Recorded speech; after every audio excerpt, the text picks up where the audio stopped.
Based on the previous chapter, in order for us to do present worth and annual cash flow calculation, we need an interest rate to proceed, but in this chapter, rate of return analysis doesn't need an interest rate.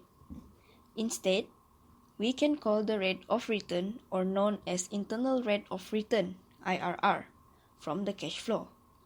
Then, the calculated IRR, or rate of return, will be compared to the minimum extractive rate of return, which is MARR in short.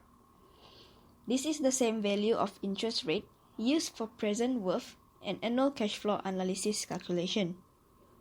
Next, we will see how the rate of return from the lender's view. Usually, lenders mean a person who lends money to anyone or somebody else. For example, imagine you yourself as a banker who lends $5,000 to Amir. We knew that the present worth with 5 payment with $1,252 will get back the $5,000 with 8% rate of interest.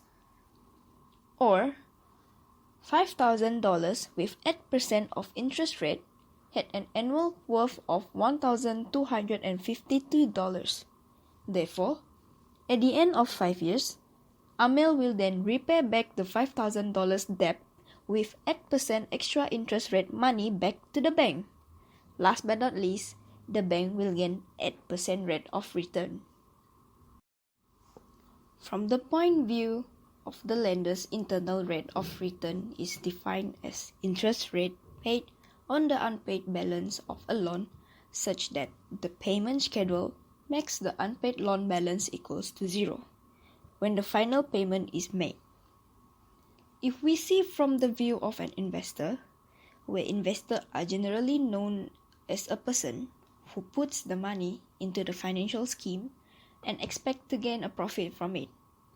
For example, you are an investor who are going to put $5,000 into a mutual fund and you are being told having 8% profit gain for 5 years with EUAB, which is known as Equivalent Uniform Annual Benefit of $1,252. So, the cash flow stream is 8% in return. Created using Powtoon.